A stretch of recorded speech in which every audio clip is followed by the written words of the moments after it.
Assalamualaikum warahmatullahi wabarakatuh. Perkenalkan, saya Finarti Mustafa dari kelas A Prodi Biologi Nindik. Saya akan membahas mengenai materi kuliah lapangan di Pulau Mas Popaya Raja, tepatnya di daerah Kabupaten Gorontalo Utara. Nah, sebelumnya di sini saya akan menjelaskan apa itu sumber daya alam dan juga konservasi. Nah, seperti yang teman-teman ketahui bahwa sumber daya alam ini adalah unsur-unsur hayati di alam yang terdiri dari sumber daya alam hayati dan sumber daya alam hewani yang bersama unsur non-hayati di sekitarnya secara keseluruhan membentuk ekosistem. Sedangkan konservasi adalah aktivitas pengelolaan sumber daya alam hayati dan ekosistemnya yang didasarkan pada tiga prinsip. Tiga prinsip ini terdiri dari pengawetan, kemudian ada pelestarian, dan juga pemanfaatan. Konservasi sumber daya alam hayati yaitu pengelolaan sumber daya alam hayati yang pemanfaatannya dilakukan secara bijaksana untuk menjamin kesinambungan persediaannya dengan tetap memelihara dan meningkatkan kualitas keanekaragaman lainnya. Kemudian selanjutnya yaitu tujuan konservasi. Nah, ada beberapa tujuan konservasi, diantaranya yang pertama, terjaganya kondisi alam beserta lingkungannya, yang berarti upaya konservasi dilakukan dengan memelihara agar kawasan konservasi tidak rusak.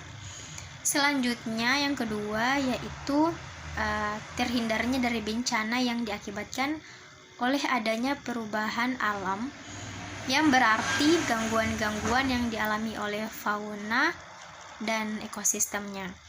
Selanjutnya yang ketiga yaitu mampu mewujudkan keseimbangan lingkungan baik makro maupun mikro, yang berarti dalam ekosistem terhadap hubungan yang erat antar makhluk hidup maupun makhluk hidup dengan lingkungannya.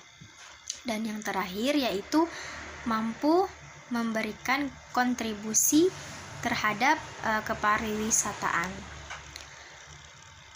Nah, kemudian di sini ada kategori nasional kawasan konservasi. Ada berdasarkan Undang-Undang Nomor 5 Tahun 1990. Antaranya ini terdiri dari kawasan suaka alam, yaitu ada cagar alam dan juga suaka marga satwa. Dan yang kedua ada kawasan pelestarian alam yang terdiri diantaranya ada taman nasional, kemudian ada taman wisata alam dan juga taman hutan raya, dan yang terakhir yaitu yang ketiga itu ada taman buru.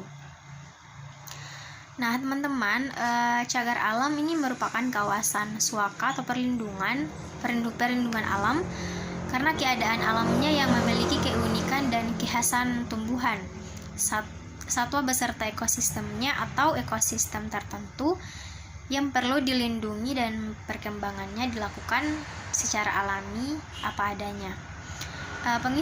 Pengisi kawasan cagar alam biasanya merupakan flora dan fauna asli dari daerah tersebut, tidak didatangkan dari luar, dan perkembangan flora dan faunanya ini dibiarkan secara alami serta dipastikan tidak mendapat gangguan dari aktivitas manusia yang dapat menyebabkan kerusakan.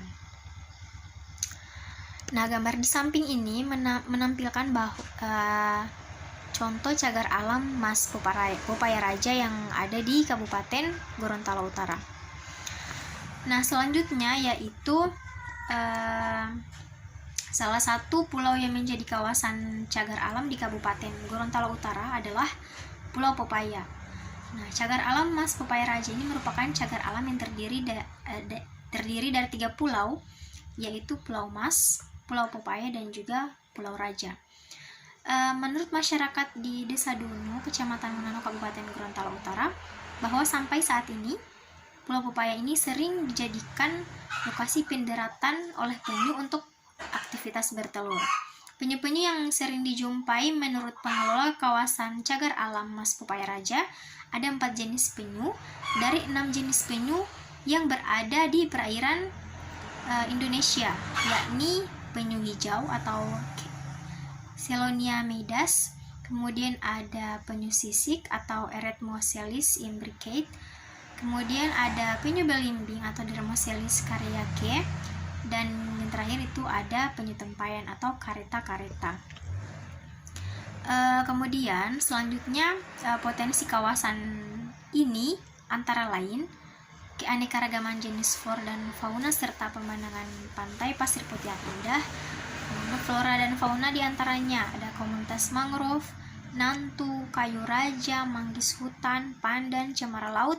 Kemudian ada juga beberapa spesies anggrek, kemudian ada elang laut, kelelawar, ada raja udang, kemudian ada bang laut, ada ular sanca, dan lain-lain. Nah, teman-teman, salah satu contoh permasalahan yang biasanya terjadi di kawasan ini yaitu adanya pengaboman ikan oleh nelayan dari wilayah lain yang mengakibatkan hancurnya terumbu karang serta terganggunya rantai makanan di laut tersebut.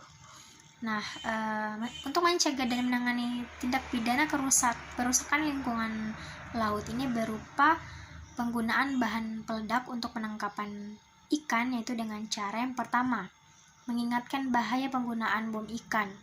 Kemudian yang kedua, mengingatkan bahwa penggunaan bom tersebut ini melanggar hukum. Dan kemudian yang ketiga, merampas bom ikan yang akan digunakan. Dan yang terakhir itu melaporkan kepada pihak yang berwajib. Nah, teman-teman, mungkin hanya ini penyampaian dari saya. Lebih dan kurangnya mohon maaf. Wabillahi taufiq wal hidayah. Wassalamualaikum warahmatullahi wabarakatuh.